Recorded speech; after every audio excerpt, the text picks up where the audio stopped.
Hello friends, welcome to our 2021 online celebration. 2020 was without a doubt a difficult year. North Santa Cruz County was affected not only by the COVID-19 crisis, but also by the wildfires. Without a doubt, a lot of our families were affected. Tell us what you do in your position as fire response specialist and what services you have provided to fire survivors. Thank you, Isai. So yes, I started this position back in late September of 2020, soon after the fires. And from the get-go, we provided a lot of emergency essential needs for our clients. A lot of folks who left with nothing, and who kind of needed some of the basic items to get through their days. We then provided folks with all the financial assistance. That has been very beneficial for everyone. And now, through the process, we're beginning to do application assistance, getting folks connected to other resources in our community that they might not have been aware of or they didn't think they would qualify for.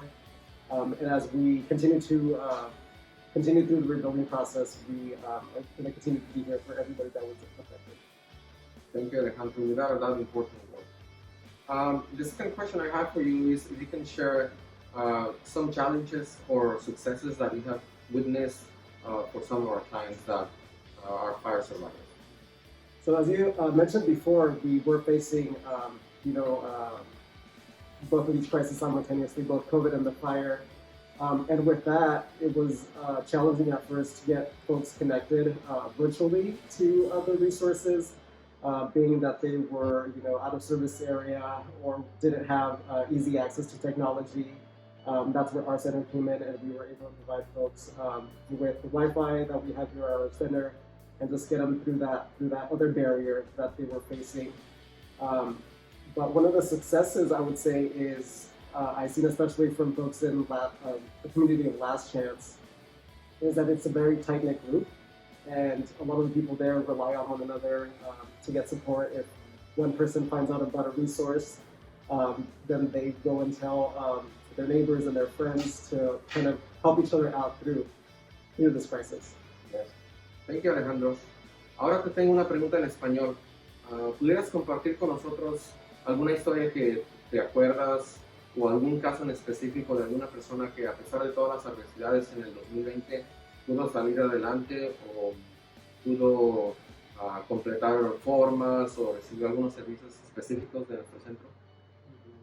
Sí, claro, tengo una cliente en mente que fue cliente de nuestro centro por varios años antes del fuego. Y yo, cuando empecé en este puesto, yo la ayudé durante ese proceso. Ella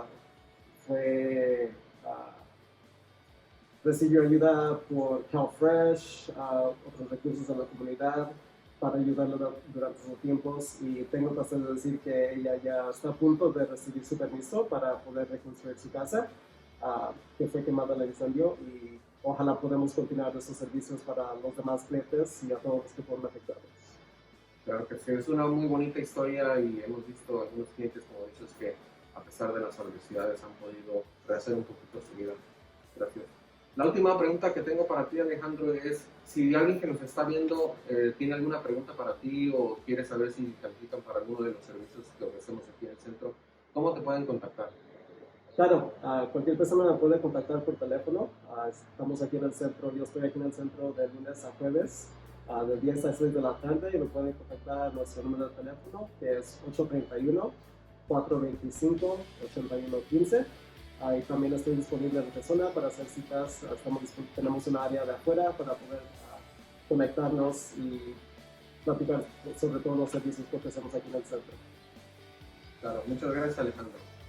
Y muchas gracias a todos por ver este video. Queremos recordarles que tenemos una rifa. Vamos a tener una rifa el próximo lunes en vivo por nuestras redes sociales. Y les invitamos que si hacen una donación pueden llevarse algo de las cosas que tenemos para ellos. We want to thank everybody for watching the video. We want to remind you that we will have a raffle next Monday. It's going to be live on our social networks. And so if you make a donation, you will be eligible to go into one of the raffles. So thank you, Alejandro, for your time, and thank you, everybody. Thanks, everybody. And now we'll be hearing from one of our fire affected clients, Don, who has been a longtime member of the Denver Police Center community. And she'll be talking about her experience receiving services here at the center and how the fires impacted her. Y ahora vamos a escuchar una entrevista sobre una de nuestras clientes que ha sido cliente de este centro por varios años. Ella va a hablar sobre su experiencia recibiendo servicios aquí en el centro y también cómo le impactó el incendio a ella. Your name and introduce yourself. I'm Dawn Stevens, and I live in Last Chance. I've been there since '86. My kids went to Davenport School. They loved it here in Davenport. Let's see, I'm from New York, upstate New York, and then came out here in '71. My husband and I bought the land, and we built our houses from the trees on the land. So, I guess.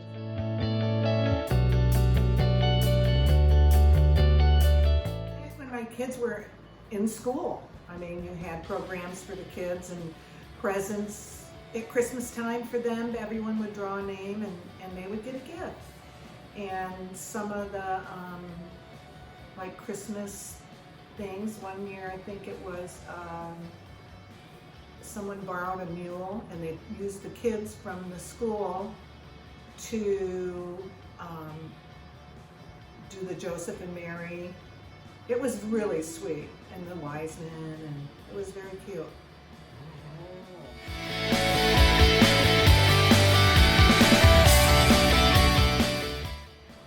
That you care.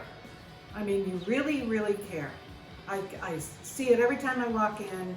You always come out and say hi and ask me if there's anything I need, and usually there is, and even things that I never would have thought of, tools and just anything.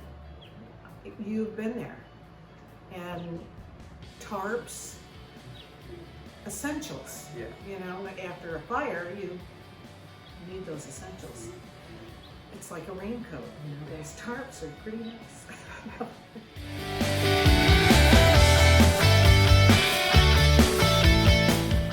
Oh, healthier, way healthier. And if I ever have any legal questions, you've been there and you've had tax information and shots. And I would have never probably gotten a flu shot a couple of years if it hadn't been for you all. So that's been important to me. And the food. I would have never been able to buy candy bars or some of the food that you've given us.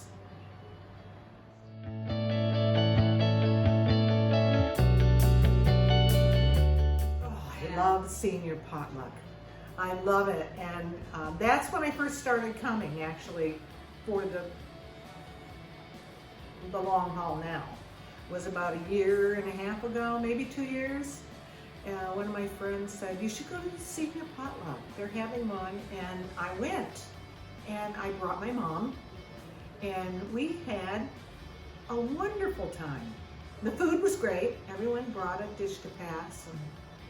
And then when COVID hit, which was a real drag because I really missed it, there was always lunches for us to take home. We'd come in and then there would be, here's your lunch. It was like, wow, you didn't give up on it. It was nice.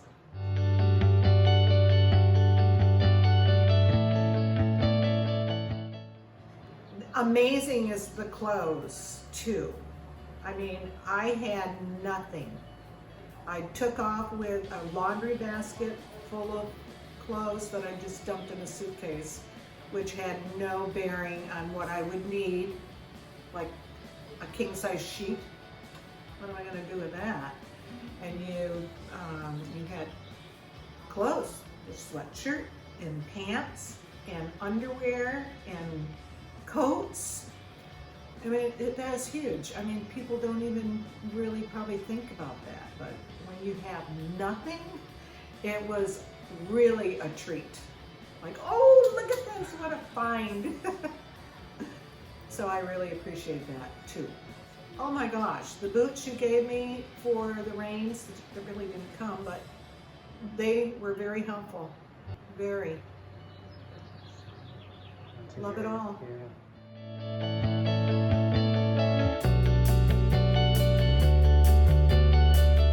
All my friends are in the same boat. I mean, not all of them, but for you know most of them. But we're all in the same boat. And then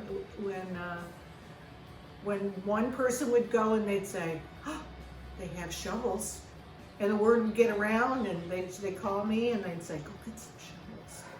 So I go get my shovel, and the cant hook, that was huge.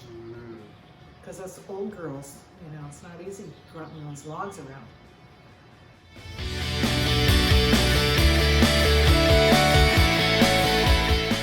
Oh, gosh, everybody knows everybody.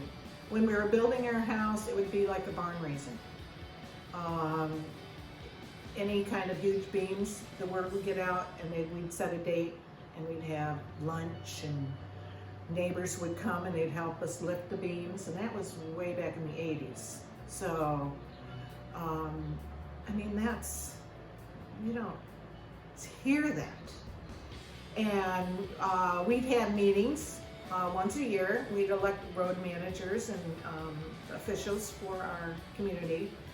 And then once a year, we'd have a barn dance, which was open to the public after a while. And usually, when I first started out, there was, you know, just us. It was like, come join in the harvest moon, you know, we're having a ball, you know. So actually, my neighbor and my husband and I played in the bands. So we were in the bands for like 4 years. So that was fun. I loved it. My kids, I'd watch them from the stage running around, having a good time and dancing.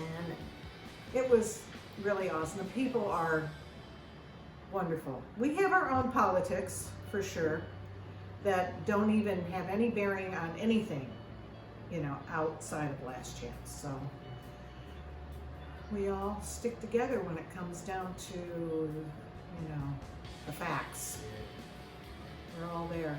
Well, we still, I mean, I spent the evening with my friend, my neighbors next, you know, he was showing me, you know, what he has been progressing on, and my other neighbor, she was, you know, saying, I need a kitchen. And it's just, we're struggling a lot of times, but we're doing it. We're doing it. We still laugh.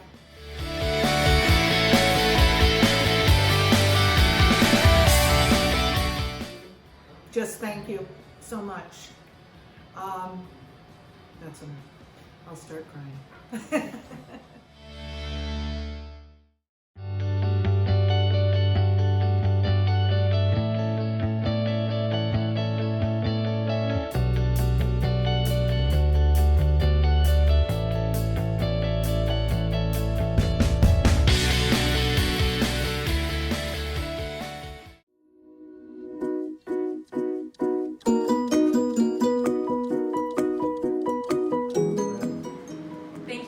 Our 2021 May celebration. We want to remind you that we will have a great raffle drawing on Monday, May 24th. Make a donation today for a chance to win one of our great prizes from the following sponsors. Gracias por apoyar nuestra celebración de mayo del 2021. Quisiéramos recordarles que tendremos una gran rifa el lunes 24 de mayo. Haga una donación hoy para la oportunidad de ganarse uno de nuestros grandes premios de los siguientes patrocinadores: Adventure Sports Unlimited, Lindbergh Studios, Annie Glass, Bonnie Doon Farm, Alta Organic Coffee and Tea Company, Oregon Wines, Martinelli's, New Leaf Community Markets. To participate in the raffle, you can make a donation online. Every donation of $25 will receive one entry to the raffle. There is no limit on the number of entries, but no one person can win more than 2 times. All donations received by May 23rd will be included. Para participar en la rifa, puede hacer una donación en línea. Cada donación de $25 recibirá una entrada para la rifa. No hay límite de entradas, pero nadie puede ganar 2 veces. Todas las donaciones recibidas antes del 23 de mayo serán incluidas.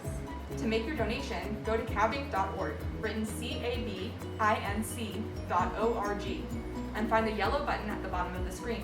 Click to make your donation through PayPal. Make sure to select Youth and Community Development, DRSC, as your area of support. Para hacer su donación, vaya a capinc.org. Se escribe cadinc.org y encuentra el botón amarillo al final de la página. Haga clic para hacer su donación en PayPal. Asegúrese de seleccionar Youth and Community Development DRSC como la área de apoyo. We will draw the winners live on Facebook Monday, May 24th at 4 p.m. All donations will go directly towards supporting DRSC's year-round programs. Escogeremos los ganadores en directo por Facebook el lunes 24 de mayo a las 4 de la tarde. Todas las donaciones se dirigirán directamente para apoyar la programación del DRSC durante todo el año. Thank you so much for your support.